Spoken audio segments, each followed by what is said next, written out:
Jimmy Kimmel cracked a joke on live TV expecting laughs. But Jasmine Crockett's calm reply left him silent and the crowd stunned. The cameras caught her entrance. Confident stride, black heels, emerald blazer, hair in a tight bun that didn't budge. She shook Jimmy's hand, smiled, and sat down as the audience clapped with that familiar late-night mix of enthusiasm and routine. Jimmy leaned back with his usual grin for political guests. Congresswoman Jasmine Crockett, the firecracker from Dallas, or should I say the one-woman filibuster machine. She gave a short laugh, clearly used to the line.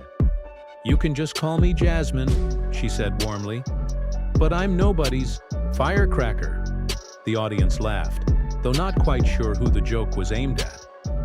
The interview began with light banter about Congress and politics. Jasmine answered smoothly, slipping in clever jabs of her own. Then Jimmy shifted gears. "So, Jasmine," he said with a grin, "you're known for being a little spicy. Is that a strategy, or do you just wake up ready to fight?" A few chuckled. He added, "Honestly, it's like you're auditioning for a Real Housewives spin-off, The Hill Wives of Capitol Hill." The audience laughed louder, though a pause hung in the air. Jasmine didn't join in. She calmly sipped her water, then leaned in. "I'll answer that," she said. "But first let me ask you, don't you ever get tired of white guys calling you spicy?" The room went quiet. Not the kind of silence after a bad joke, but the kind that comes when words land too hard to brush off. A few gasps slipped out as eyes widened. Jimmy blinked, caught off guard, for once without a comeback. Jasmine didn't smile or flinch. She just sat steady, as if this wasn't her first time in a moment like this. The energy shifted. It wasn't tension, exactly. It was focus. Even the distracted ones on their phones were paying attention now. Jimmy let out a nervous laugh. "Okay, I walked into that one." "No," Jasmine replied evenly. "You ran." The crowd laughed differently this time, and Jimmy wasn't laughing at all. He tapped his note cards against the desk, trying to steady himself, but the usual rhythm wasn't working. It was clear the interview had just gone somewhere he hadn't planned. Well," he said, forcing a grin. "This is already more interesting than that fortune cookie guy we had on." A few polite chuckles followed, but Jasmine just crossed her legs and folded her hands, saying nothing. Her silence said enough. Trying to reset, Jimmy leaned forward. "You've been very outspoken. Some call you bold, others say angry. How would you describe it?" Jasmine looked straight at him. "Truthful?" Jimmy opened his mouth, but nothing came out. The audience shifted, sensing this wasn't entertainment anymore. It was real. He laughed too loudly. "Well, truthful is good, but you've been in some heated moments, right? Do you ever ask Senator Kennedy that?" she replied calmly. "Or is being heated only a problem when it's a woman?" Jimmy's smile faltered. He tried to pivot. "I think we have a clip," but Jasmine cut him off. "Don't play a clip of me unless you're playing everyone else's too. Otherwise, you're not showing the truth. You're selling a version," the crowd murmured. Someone clapped once, then stopped. Jimmy cleared his throat. "Look, Jasmine, I wasn't trying to—" "I know," she said gently, easing the edge just a little. "But you are," Jasmine continued. "That's the thing. It's built into how this space works. I come here as myself, real, unfiltered, and the first label I get is spicy." Jimmy looked ready to jump in, but Jasmine leaned forward just enough for the camera to catch her expression. "When you say that, what you're really saying is, I don't act like the guests you're used to seeing on this couch. But maybe that's not my problem. Maybe that's yours." The silence that followed was heavier than before. Even the band, always quick with a rim shot, stayed quiet. Jimmy looked down, then nodded slowly. "Fair enough," he said. Jasmine leaned back. "That's all I wanted." For a moment, that was it. No jokes, no applause, just two people sitting across from each other in front of millions, in a moment that felt raw and unscripted. Jimmy wasn't about to let the segment close on that note. He forced a grin. All right, let's lighten it up. You brought your dog, right? I heard he made headlines for peeing on Capitol property. The audience burst out laughing, the tension breaking. Jasmine smirked. He's got better instincts than some of my colleagues. This time, the laugh was real. It wasn't the polite kind of laughter, but the kind people give when they're just glad to breathe again. Still, the moment hadn't fully passed. Something had shifted, and the room hadn't reset. The cameras kept rolling. Jimmy leaned on humor to steady things, but his timing was off, and he knew it. Jasmine, meanwhile, looked unshaken, as if she'd sat in this chair 100 times. Jimmy shuffled his cards. We've covered politics. You've checked me a few times. I'm still recovering. But let's talk about your future, Congresswoman. Today, but what about tomorrow? Senate? White House? Netflix special? The joke fell flat. Jasmine chuckled, though her smile carried an edge. Funny thing about the future, she said. Everyone seems to think they know yours better than you do. Jimmy paused. Meaning? Every time I step into a space like this, she explained, someone tries to write my story before I've even finished a sentence. People like to skip to the end, especially when it's someone like me. He raised a brow. Someone like you. Black, female, loud when I need to be, quiet when it makes people uncomfortable, smart enough to make some people feel like they had to prove something. Jasmine's words brought another hush over the audience. It wasn't forced, just natural, like everyone was listening to something that didn't need a laugh track. Jimmy tried to redirect. You've had a few viral moments. The Oversight Committee exchange, that press conference in Dallas. Do you want to be seen as the one who always claps back? Jasmine leaned in, ready to cut through. Jimmy, when you grow up being told to be twice as good and still get talked about like you're twice as difficult, you learn to choose your words carefully. So if I give you one sentence that makes it past the noise, it's not about going viral. It's about being heard. The words landed like a gavel strike. Jimmy's eyes widened, not in offense, but in recognition, like he'd just understood something he thought he already knew. The audience didn't clap right away. They didn't need to. All eyes were on her, not with simple admiration, but with respect. I'm not trying to be anybody's meme, she added. But if one sentence makes people stop and think, even for a second, then maybe I said what needed to be said. Jimmy didn't speak at once. He set his note card down, voice lower than before. Well, you said it. There was a pause. Then a single clap from the back of the room. A few more joined, and soon it spread like a spark. The applause wasn't a standing ovation, but it shifted the room. Jimmy turned to the camera, breaking from routine. We'll be right back, he said, looking more thoughtful than he had 10 minutes earlier, as the screen faded to commercial. Behind the scenes, no one moved at first. Crew members whispered. A producer waved someone over with a headset. Jimmy sat in his chair, lips pressed tight, blinking like he was replaying the last 5 minutes in his head. Jasmine, calm as ever, reached for her water, centered, unshaken, as if she hadn't just flipped a late-night studio upside down with a few sentences. If that moment had changed the energy on stage, what came next would ripple far beyond the studio walls. When the show returned from commercial, the mood was different. Not awkward, just uncertain. The audience clapped on cue, but the sound didn't carry the same bounce as before. Some looked unsure if they were still watching a comedy show or something else entirely. Jimmy tried to reset. We're back with Congresswoman Jasmine Crockett, who just casually handed me my own show on a silver platter, he said with a laugh. It was a decent line, and the smile that followed was wide, maybe a little too wide, hoping to ease the room. Jasmine gave a polite smirk. Just doing my civic duty. This time the crowd laughed more easily, almost in relief. But something between them had shifted. Jimmy sat a little straighter now, not leaning in as much. He wasn't afraid, just aware.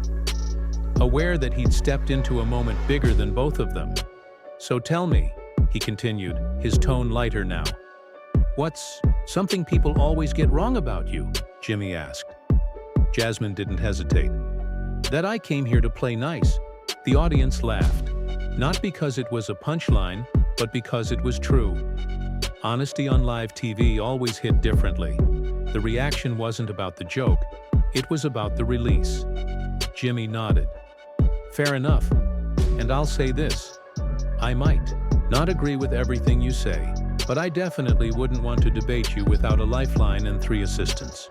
That line landed. The crowd roared, and for the first time all night, Jasmine laughed fully, real, unguarded, and it broke the last of the lingering tension. The conversation shifted to safer ground. Her district in Dallas, community projects, the bill she was pushing to expand mental health resources in underserved neighborhoods. It wasn't filler, but it was steadier, the kind of material that would get clipped for social media without raising eyebrows. Still, beneath every answer was that earlier moment, echoing, unshakable, impossible to ignore. As the interview wound down, Jimmy did something rare. He dropped the jokes for a beat of sincerity. "Look, Jasmine," he said, "whatever people think of politics, it's clear you're not afraid to be exactly who you are. And I respect that, even if it scares me a little." Jasmine didn't pause. "Growth starts at discomfort," Jimmy chuckled. "I'll be quoting that for a week." As they stood to shake hands, something unexpected happened. The audience rose. Not a staged ovation, no cue from the stage manager, just people standing one after another. Some clapped, a few covered their mouths. Others lifted their phones to record. Jimmy looked caught off guard. Jasmine, almost amused, leaned into the mic. "Thank y'all," she said before walking off stage. The credits rolled over a wide shot of the audience still on their feet. The band played, but even their music sounded softer, as if it didn't want to intrude on what had just happened. Backstage, a different kind of chaos rippled. Producers whispered behind curtains, a makeup artist kept refreshing her phone, eyes wide, and a young staffer with a headset whispered, "We're trending already." Jimmy stood near a monitor, watching the playback. He didn't speak, just stared at the moment Jasmine had asked, "You ever get tired of white guys calling you spicy?" Finally, he turned to the executive producer. "You think I went too far?" The producer hesitated, then said, "I think you poked someone who's used to fighting battles, with a microphone in one hand, and her dignity in the other," the producer finished. Jimmy sighed. "Yeah, and I was holding cue cards." While he tried to process what had just happened inside the studio, the outside world was already moving fast. By the time he wrapped up post-show notes and Jasmine's car pulled out of the lot, the internet was on fire. Within 20 minutes, a blurry phone video hit X, captioned, "She didn't even raise her voice. Jasmine Crockett just folded Kimmel," in real time. It racked up over 300,000 views in under an hour. Then came the TikToks. Edits with dramatic music, split-screen reactions, fan accounts dissecting every word. A user named A Politico Baddie posted, "The way she said, 'Maybe that's not my problem. Maybe that's yours. That's gonna live rent-free in my brain forever." The comments exploded, half the internet cheering, the other half debating. Why invite strong women if you're gonna treat them like caricatures? It was a joke. Get over it. He got what he deserved. By midnight, the segment was on YouTube, not through the official channel, but a bootleg upload with subtitles. Within 10 hours, it was the top trending video on the site. By morning, it wasn't just politics junkies or comedy fans. It had hit group chats, Facebook feeds, and morning coffee conversations. On The View, Ana Navarro said, "I've been in green rooms with Jasmine Crockett. She is not here to play checkers." On his podcast, ESPN's Stephen A. Smith weighed in, "Maybe it was political. But what I saw was someone take a verbal elbow and send it right back, without even standing up. Even local radio stations in places like Flagstaff and Bakersfield were talking about it. By the next morning, even local radio stations were mentioning it between traffic reports. But not all the attention was positive. Conservative commentators seized on the moment, calling it another angry Democrat or a woman throwing a tantrum on live TV. They tried to paint it as unprofessional and disrespectful. But Jasmine hadn't raised her voice. She hadn't insulted anyone. She hadn't even changed her tone. That was the power of it. She let her words carry the weight, and it was the silence afterward that stuck with people. The way Jimmy froze. The way the audience shifted from laughing to listening. The way the air itself seemed different in that studio, all because of a few sentences. By lunchtime, major outlets were already reaching out. CNN, MSNBC, NPR. Even 60 Minutes left a message asking if she'd sit down for an interview. Her communications director, Andre, just shook his head as the requests poured in. "Do we even respond?" someone asked.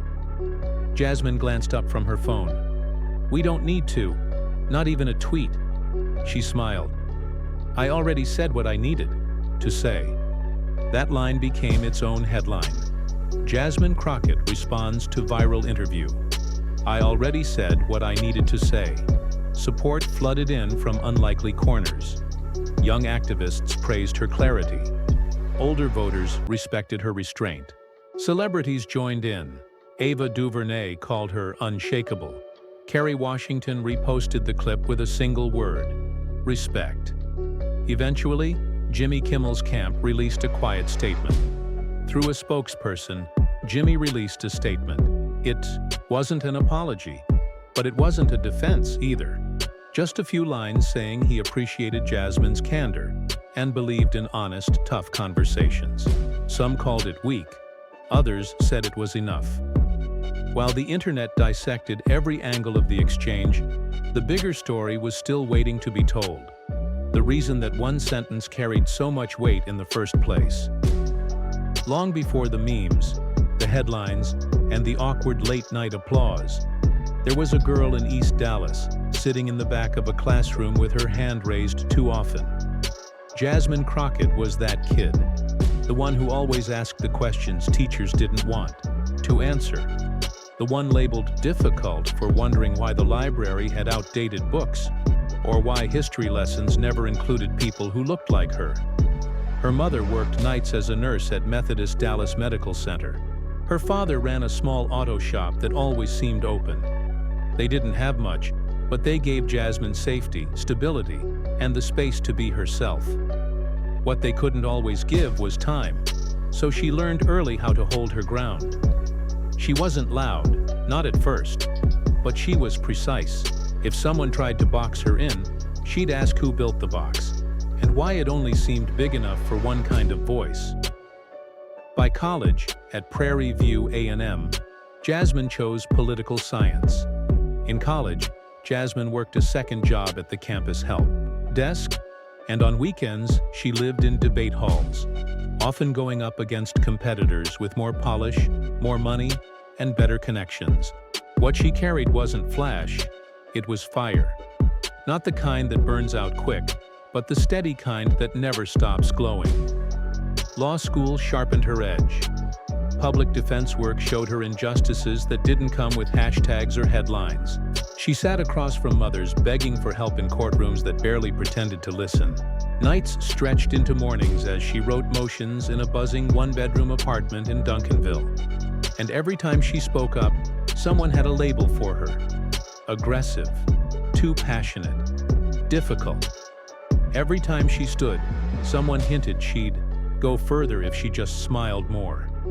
She kept receipts, not just of the words, but of how they landed, how they tried to shrink her into something dismissible. So when Jimmy Kimmel called her spicy, it wasn't about that one word. It was about years of coded language. It was about recognizing the same tone, spoken through different mouths. It was about the lifetime she'd spent learning to say, "Not this time." That's why her line, Maybe that's not my problem. Maybe that's yours. Hit like it did. Because for so long, the burden had been on people like her to adjust, to smooth things over, to carry the weight of understanding. But Jasmine had stopped adjusting.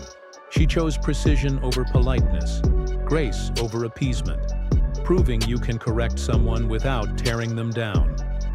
That's why the audience respected her. That's why the clip stuck. It wasn't a gotcha moment, and it wasn't rage. It was control. The kind you earn after years of watching other people tell your story for you. And it reminded viewers, especially women of color, that you don't need to perform softness to deserve respect. You don't have to dilute your words to make others comfortable. You can be clear, you can be calm, and you can still shift a room with a single sentence. Andre, her communications director, summed it up best in a late-night text. She didn't come here to trend. She came here to remind people why they listens in the first place, and that's what stayed. Not the tension, not the laughter, not even the applause, just the truth. But as headlines cooled, one final moment brought the story full circle. Away from cameras, away from an audience. 2 days later, backstage at the El Capitan Theater, Jimmy Kimmel was prepping for another taping. Crew members adjusted lights, checked sound, flipped through the run sheet. The viral storm had mostly moved on, but something still lingered in the air. Jasmine Crockett happened to be back, not for the show but for a closed-door meeting with a producer about a community project, media literacy and political education for underserved schools. She wasn't planning to see Jimmy, but in the hallway near the dressing rooms, they crossed paths. He spotted her first.